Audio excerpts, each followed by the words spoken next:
fillojmë agjendën e dytë për sot dhe doja nisim me një suportues jo vetëm i lëvizjes son, po një suportues i shqiptarisë, sidomos në Britani në fakt. Një nga djemtë të ri më frymëzues dhe që ka bërë më shumë për komunitetin shqiptar, Daniel Nikola.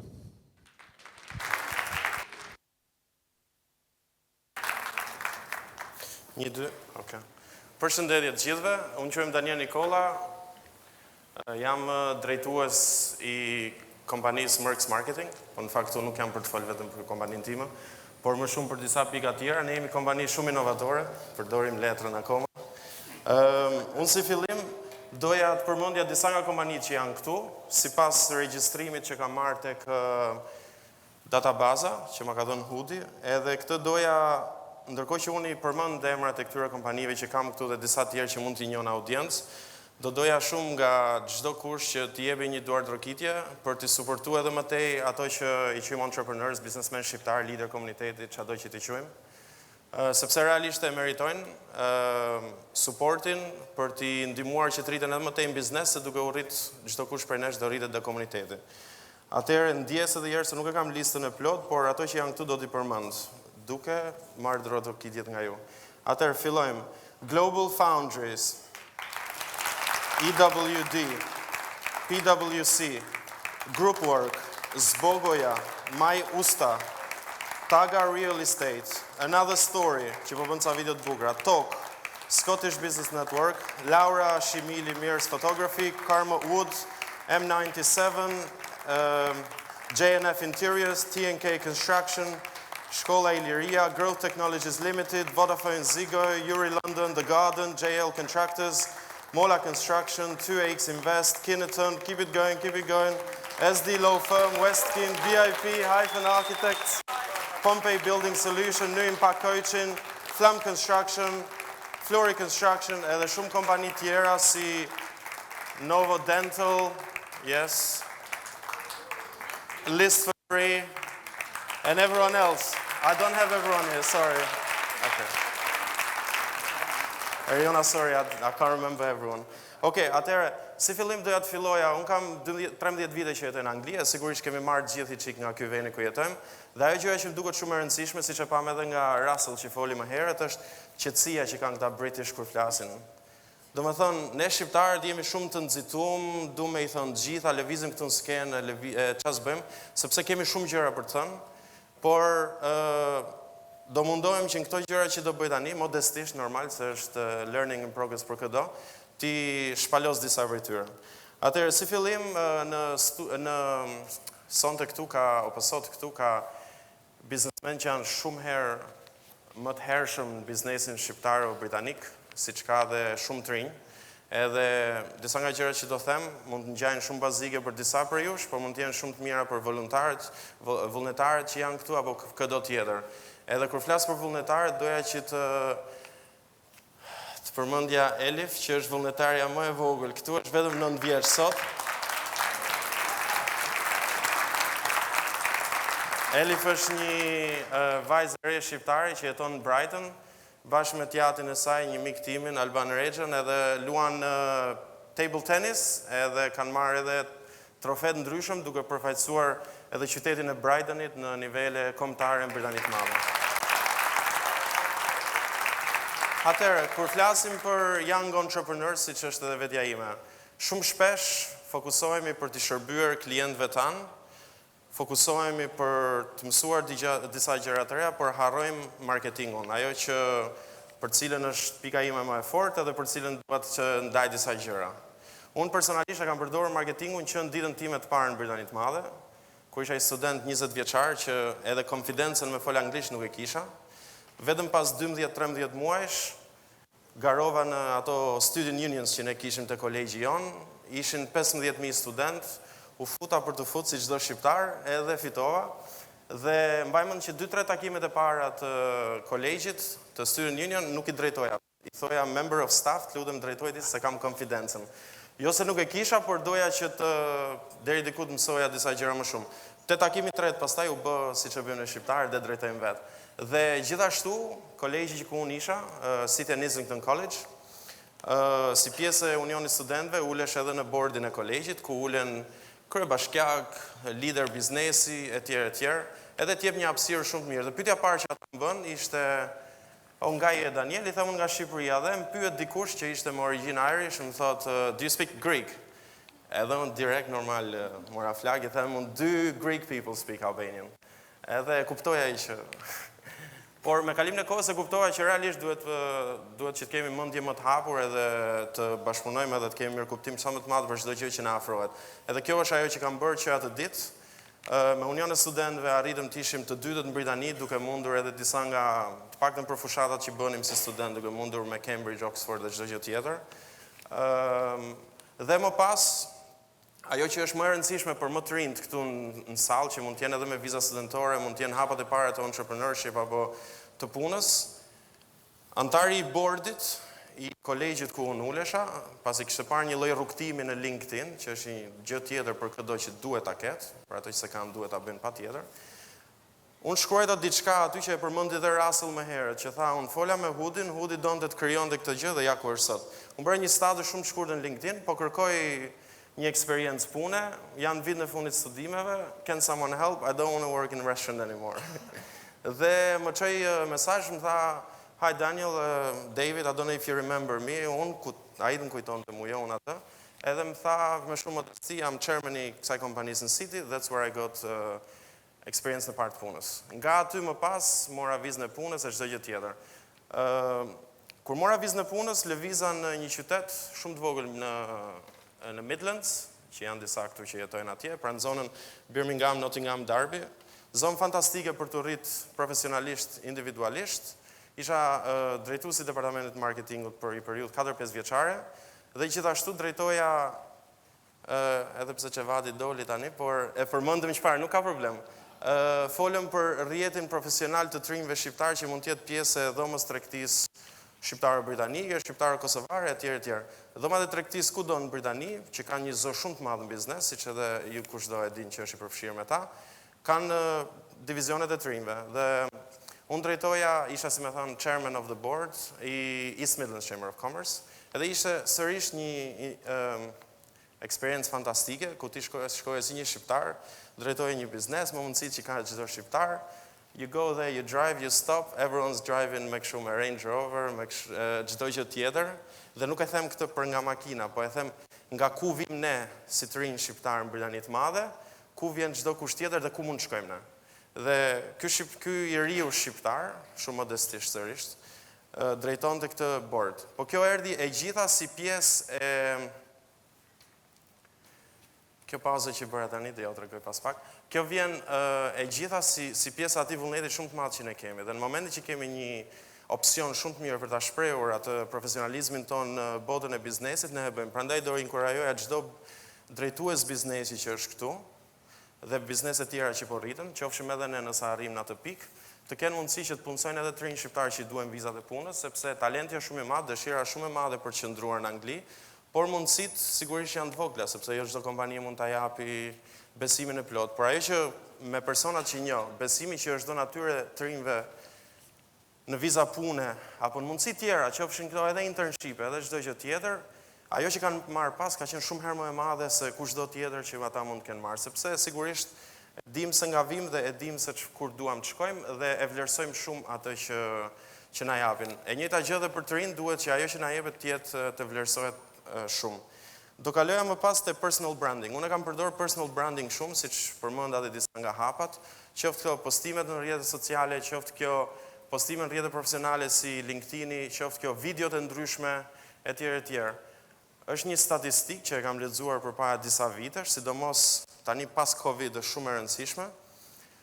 Një vajzë e re që aplikonte për punë në një sektor duket financiar apo diçka tjetër, kur nuk kishte një website personal, e cila ku është Margita këtu e ka bërë, kur nuk kishte një website personal, kishte aplikuar në shumë kompani dhe nuk kishte marrë asgjë.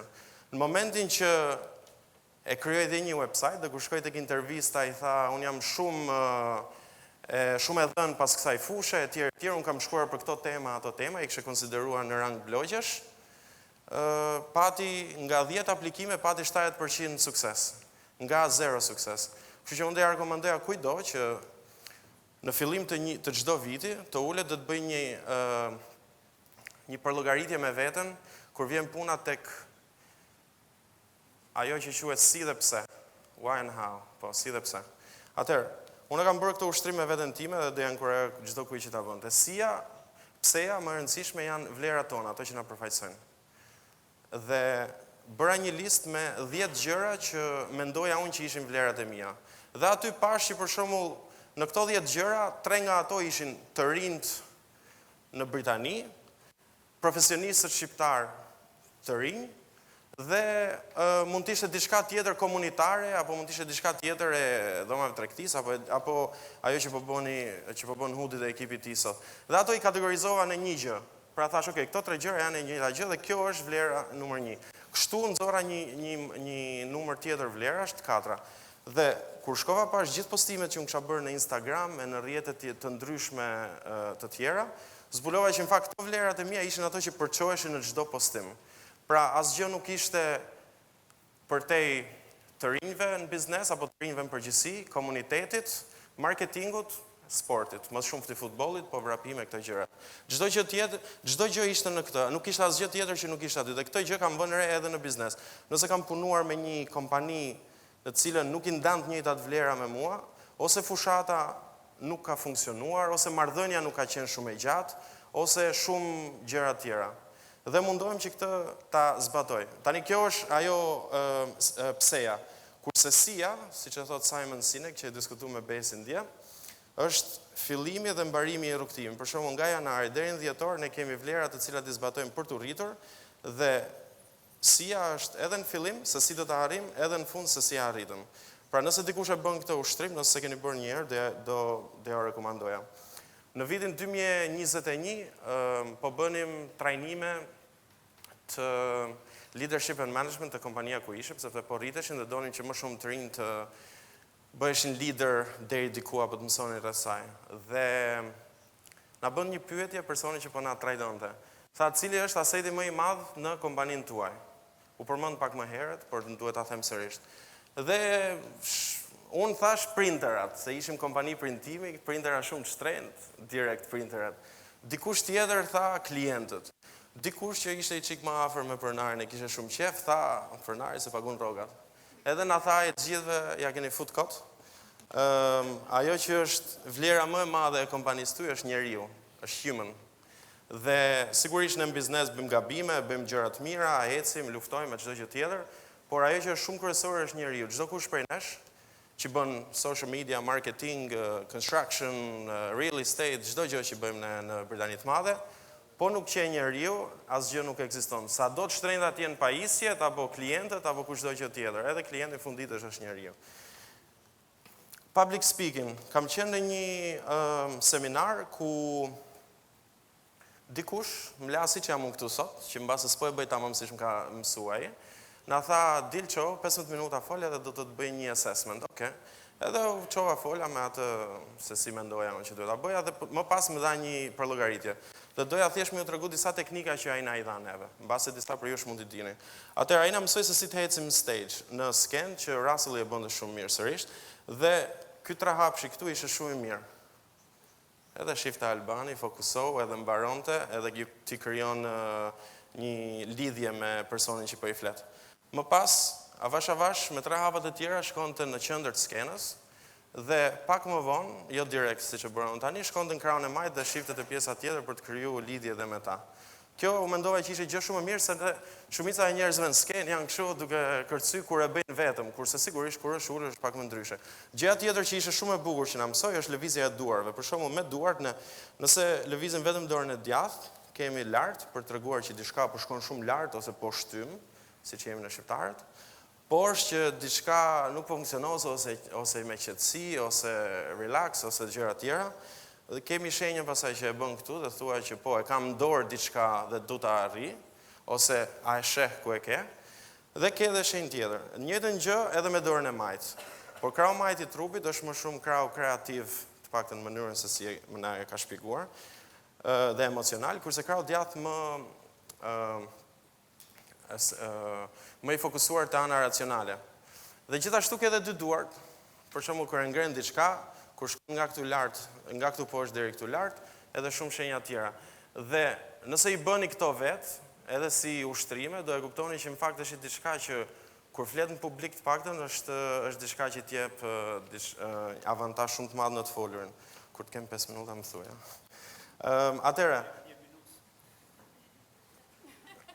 Atëherë, Merx Marketing, kompania që unë drejtoj, më duhet të flasë për të.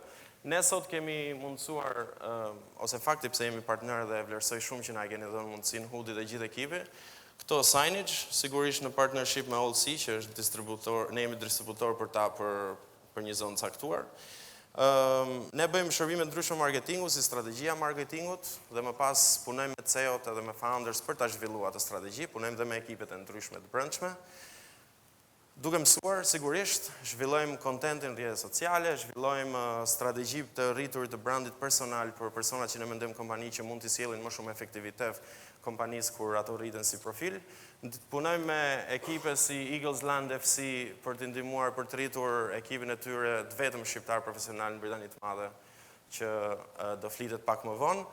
Dhe bëjmë një mori gjëra tjera që bëjnë sens nga mënyra e rritjes biznesit, e marketingut dhe e shitjeve, që ne kemi mundësi që t'i bëjmë. Për më shumë mund shihni tek website-i jonë, se nuk dua që të them më shumë për atë. Do ju jap një shembull, Nokia versus iPhone. Sa prej jush ka pas Nokia 3310-a? Anejta, ti bën ashtu, po shumica këtu nuk e din çfarë është, ose i pjesë e mirë. Nokia 3310 është ai, vjen nga një kompani finlandeze apo suedeze që ka pas një bateri të tmerrshme, nuk mbaronte asnjëherë. Ne gjithu bëm mjeshtrat Snake-ut, por ato që harroi Nokia të bënte ishte që të diversifikonte portofolin dhe të bëhej digitalisht më eficiente. E njëjta gjë ndodhi dhe Kodakut, harroi që të rritej, akoma shiste ato filmat që ndonjëherë prisheshin e nuk printonim dot fotografit, dhe nuk u bë digjitale. Të gjithë kompanitë digjitale, siç është iPhone-i, që ka një storytelling fantastike, siç e bën disa prej bizneseve shqiptare që janë këtu në dom, u mundën të arrijnë sot. Kur përmend iPhone-in ditën e sotme, nuk ka nevojë të thosh më asgjë, sepse mënyra si ato e shpjegojnë çdo gjë, keynotes që ato bëjnë, rrjetet digjitale dhe çdo gjë tjetër është ajo që flet për biznesin. Prandaj do i rekomandoja çdo kujt që mendon që marketingu apo kjo përshfaqja digjitale nuk është se është për biznesin e tyre ose kanë shumë punë, sidomos për bizneset në fushën e real estate, construction apo manufacturing, që duhet me patjetër që të përqafojnë marketingun digital dhe marketingun përgjithësi, qoftë edhe atë fizik, sepse është vetëm mënyrë për të rritur një biznes. Dhe një shembull që në fakt sot do ta kum për të parë, po unë e kisha bërë në plan për ta përmendur, është Novo Dental, një kompani shqiptare në veri të Londrës. Mos qef çka gabim? Po. Nga që ne kemi zyrën aty edhe më dilshin reklamat gjithkohën. Dhe Ledën, pa çka se e takova sot për herë të parë, më duket sikur e njoh për shumë vite, se më ka dalë aq shumë herë në ekran, saqë më ka bërë shumë përshtypje. Dhe ai është një shembull shumë i mirë i një kompanie që e përdor marketingun digjital, videon, social media ads e të tjera, për të rritur biznesin. Dhe kjo është rritje lokale, por sigurisht sjell dhe një rritje shumë të madhe edhe internacionale. Për shembull, nëse unë mendoj që shumë klinika shqiptare mundojnë që të bëjnë turizëm dentar në Shqipëri, më duket sikur ato adsat e tu i marrin klientët në Londër. Kështu që do ja rekomandoja çdo kujt që realisht do të rrisi një brand personal, një brand biznesi apo çfarë do tjetër, që kur flitet për marketing, ta mendoj pak më gjerë me vizion. Nuk është as 3 postime në rrjetet sociale, as një filmim me dron, as një filmim apo një postim që bën drejtori i kompanisë të profili vet personal. Është shumë e rëndësishme që të keni diçka deri diku të menaxhuar, të planifikuar për një afat më të gjatë, edhe të zbatueshëm, shumë e rëndësishme. Dhe shembulli i fundit që do jap dhe do ta mbyll është Coca-Cola. Shumë për bizneseve tona këtu kemi një lloj rritje. Shkojmë deri një pikë. Nëse flasim në fushën e marketingut, kemi ndërtuar 2 website në muaj për marrë si shembull, tani mund ndërtojmë 5, mund shkojmë 10 etj dhe po rrisim kapitalin. Ajo gjëja që mund shihni për shembull sot këtu është që ne kemi diversifikuar portofolin për të sjellë shërbimet e tjera që është signage. Nesër për shembull shtojmë edhe një shërbim tjetër që është video me dron. Tani disa prej këtyre shërbimeve, si këto ekrane digjitale që janë shumë shtrenjta, që jo çdo kush i blen, mbase ne nuk na sjellin fare përfitim, por atë që bëjnë është na diversifikojnë biznesin dhe për ta krahasuar me Coca-Colën që ka Coca-Cola Light, Coca-Cola Sugar Free, Coca-Cola Diet, Coke Zero, Coke Orange, everything që mund të ekzistojë. Ato nuk kanë shitje shumë të mëdha. Por ajo gjë që bën është i shton më shumë themelit të kompanisë Coca-Cola. Pra ti kur pi një Coca-Cola, edhe pse mund të ketë 80% sheqer e pin sepse ajo është shija, por duke shtuar ato shërbime të ndryshme apo produkte të ndryshme që në fakt edhe mund mos kenë shitje, ajo e rrit edhe më shumë brandin. Dhe e njëjta gjë është për të menduar nga kushdo. Okej, po bëj një shërbim, jam duke ndërtuar, jam duke bërë diçka tjetër. Çfarë është diçka tjetër që mund të bëj, që zhvillon brandin, po jo domosdoshmërisht do zgjasi për shumë kohë. Sigurisht ne duam që çdo gjë e re në biznes të jellë sukses apo jo. Por ka disa gjëra që edhe kanibalizohen në funksion të rritjes së biznesit. Dhe gjëja fundit ishte kjo kur unë ndaloj. Është ajo që harrova ta them më herët. Ai na tha në momentin trajnuesi sërish, momentin që ti flet, e thua diçka me rëndësi, ndalon për disa sekonda, krijon një pauzë dhe aty është mesazhi më i fortë për domën. Faleminderit shumë që më kishit sot këtu. Edhe uroj që të ketë shërbuar.